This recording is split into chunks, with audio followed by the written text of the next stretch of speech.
നല്ല ക്രിസ്പിയും ക്രീമി ആയിട്ടുള്ള ഒരു സാൻഡ്വിച്ചിൻ്റെ റെസിപ്പി നോക്കിയാലോ. അപ്പോൾ കുറച്ച് മയനൈസ് എടുത്തിട്ടുണ്ട്. അത് 2 പോർഷൻ ആക്കിയിട്ട് ഒരു പോർഷനിലെ കെച്ചപ്പ് ചേർത്ത് കൊടുത്ത് നന്നായിട്ട് മിക്സ് ചെയ്ത് മാറ്റുക. വെജിറ്റബിളായിട്ട് ക്യാരറ്റ്, കാബേജ്, കക്കിരി, ഇതിലേക്ക് ചിക്കൻ വേവിച്ചത്, ഉപ്പ്, കുരുമുളക്, ഒറിഗാനോ ഉണ്ടെങ്കിൽ ചേർത്ത് കൊടുക്കുക. മിക്സ് ചെയ്തതിന് ശേഷം മാറ്റി വെച്ചിട്ടുള്ള മയോനൈസ് രണ്ടും ചേർത്ത് കൊടുക്കുക. നന്നായിട്ട് മിക്സ് ചെയ്ത് കഴിഞ്ഞാൽ ക്രീമി ആയിട്ടുള്ള കൂട്ട് ഇവിടെ തയ്യാറായിട്ടുണ്ട്.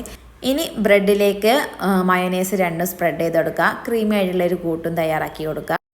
ഈ ഒരു സാൻഡ്വിച്ച് നമ്മൾ തയ്യാറാക്കിയെടുക്കുന്നത് പ്രസ്റ്റീജിൻ്റെ സാൻഡ്വിച്ച് മേക്കറിലാണ്. ഈ ഒരു മേക്കറിൽ നമുക്ക് 3 തരത്തിലുള്ള ട്രേകളാണ് കിട്ടുന്നത്. ഈ ഒരു ട്രേ എടുക്കാനായാലും വെക്കാനായാലും കഴുകി വെക്കാനാണെങ്കിലും വളരെ സിമ്പിളാണ്. ഒരൊറ്റ പ്രസ്സിങ് ബട്ടൺ മാത്രം മതി. അപ്പോൾ നല്ല ക്രീമി ആയിട്ടുള്ള സാൻഡ്വിച്ച് ഇതിനുള്ളിൽ വെച്ചിട്ട് ജസ്റ്റ് മിനിറ്റുകൾക്കുള്ളിൽ നമുക്കിത് കുക്ക് ചെയ്തെടുക്കാം.